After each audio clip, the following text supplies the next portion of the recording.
एक बार फिर से स्वागत है आपका हमारे इस यूट्यूब चैनल पोस्टमार्टम फैक्ट्स में। दोस्तों, आज हम बात करेंगे एक ऐसे समुदाय के बारे में जिसका जन्म तो समाज में ही होता है, लेकिन एक समय के बाद इन्हें समाज से अलग कर दिया जाता है। ये एक ऐसा समाज है जो ना स्त्री का होता है और ना ही एक पुरुष का। ऐसे समाज को किन्नर समाज कहा जाता है। दोस्तों, आज भी किन्नरों को हमारे समाज में वो जगह नहीं मिल पाई है जिसके वो हकदार हैं। भले ही हमारा समाज किन्नरों को अलग समझता हो, पर शायद ही वो इनसे जुड़े तथ्यों को जानते होंगे। हमारे समाज में इनके कई नाम होते हैं, किन्नर, हिजड़ा और ना जाने क्या क्या। आम आदमी इनके द्वारा पैसे मांगने का ज़्यादा विरोध नहीं करता और चुपचाप पैसे निकाल कर दे देता है। ऐसा क्यों? बहुत से लोग ऐसा भी मानते हैं कि इनकी बद्दुआ नहीं लेनी चाहिए, लेकिन क्यों नहीं लेनी चाहिए ये कोई नहीं बताता। सच्चाई तो ये है कि किसी को पता ही नहीं तो बताएंगे कैसे। किन्नरों की शव यात्रा भी बहुत गुप्त होती है। हमारे देश भारत में इस समय 5 लाख से भी ज़्यादा किन्नर हैं।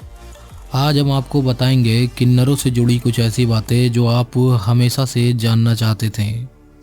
क्या आप ये जानते हैं कि नए किन्नरों का उनकी टोली में जोरदार स्वागत होता है? जी हाँ, किन्नर समाज में नए किन्नरों का स्वागत एक भव्य उत्सव के रूप में करते हैं। ऐसा भव्य स्वागत शायद ही आपने देखा होगा।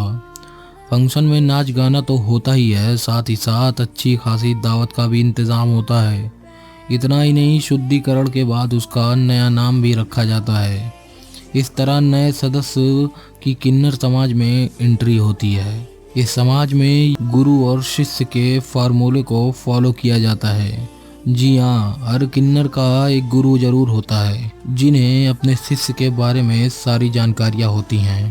कहते तो हैं कि उन्हें यहाँ तक पता होता है कि उनके शिष्य की मौत कब होगी। अब इस बात में कितनी सच्चाई है ये पुख्ता तौर पर कह नहीं सकते, लेकिन बड़े बुजुर्ग बताते ज़रूर हैं। किन्नरों की भी शादी होती है। जी हाँ, इंसान की जगह किन्नरों की शादी उनके भगवान अरावन से होती है।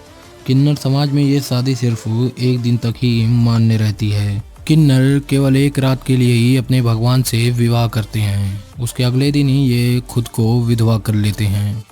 इनके भगवान हैं अर्जुन और नाग कन्या उलूपी की संतान इरावन, जिन्हें अरावन के नाम से भी जाना जाता है। अब सवाल ये पैदा होता कि आखिर किन्नर एक दिन के लिए शादी करते क्यों हैं और अरावन को अपना भगवान मानते ही क्यों हैं? तो आपको बता दूं, दरअसल महाभारत के युद्ध में हिस्सा लेने से पहले पांडवों ने माँ काली की पूजा की और पूजा के बाद इन्हें एक राजकुमार की बलि देनी थी, लेकिन कोई भी राजकुमार इसके लिए तैयार नहीं हुआ। परंतु रावण तैयार हो गया, लेकिन उसकी एक शर्त थी कि वो बिना शादी किए बलि पर नहीं चढ़ेगा। तब भगवान कृष्ण ने इस समस्या का समाधान निकाला। श्री कृष्ण स्वयं मोहिनी रूप धारण करके आ गए और उन्होंने रावण से विवाह कर लिया।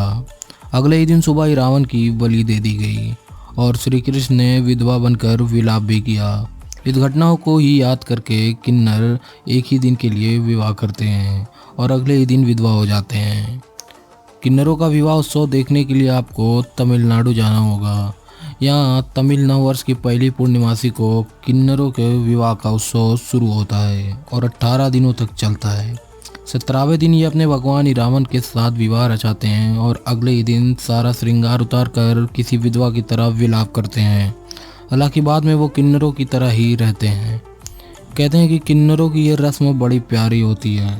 किन्नरों का मानना है कि जीवन में एक बार तो उनकी शादी होती ही है। किन्नरों के बारे में अगर सबसे गुप्त कुछ रखा गया है तो वो है इनका अंतिम संस्कार। जब इनकी मौत होती है तो उसे कोई आम आदमी नहीं देख सकता। इसके पीछे की मान्यता यह है कि ऐसा करने से मरने वाला फिर अगले जन्म में किन्नर ही बन जाता है। आपको ये बताते चले कि इनकी शव यात्रा रात में निकाली जाती है। शव यात्रा निकालने से पहले शव को जूतों और चप्पलों से पीटा जाता है। इनके शवों को जलाया नहीं जाता बल्कि दफनाया जाता है। किन्नर बहुत ज़्यादा माता की पूजा करते हैं। वो प्रार्थना करते हैं कि वो अगले जन्म में किन्नर के रूप में पैदा ना हो। तो दोस्तों, किन्नर समाज के बारे में जानकारी से भरपूर ये वीडियो आपको कैसी लगी? अगर वीडियो पसंद आई तो अपने दोस्तों के साथ भी इसे शेयर करें, चैनल को सब्सक्राइब कर दें, वीडियो को लाइक ज़रूर करें और कमेंट करके हमें बताएं कि आपको अगली वीडियो किस टॉपिक पे चाहिए। धन्यवाद।